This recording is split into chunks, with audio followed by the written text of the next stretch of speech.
Hello everyone, আজ হলো আমার ঘরে বসে রূপচর্চা সিরিজের ডে 3। আর আজ তোমাদের আমি দেখাবো তোমরা বাড়িতে বসেই কিভাবে পেডিকিওর করতে পারবে।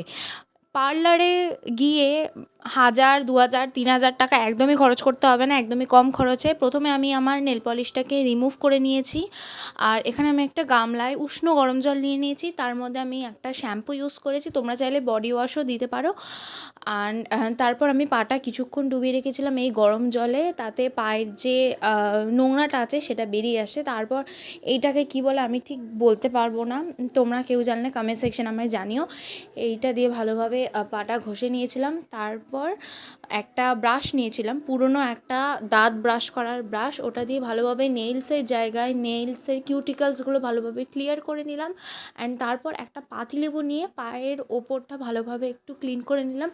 দেখতেই পাচ্ছ জলে কতটা নোংরা বেরিয়ে এসছে। তারপরেই একটা ঠান্ডা জলের বালতিতে পাটা ডুবিয়ে নিলাম। And subscribe for next episode.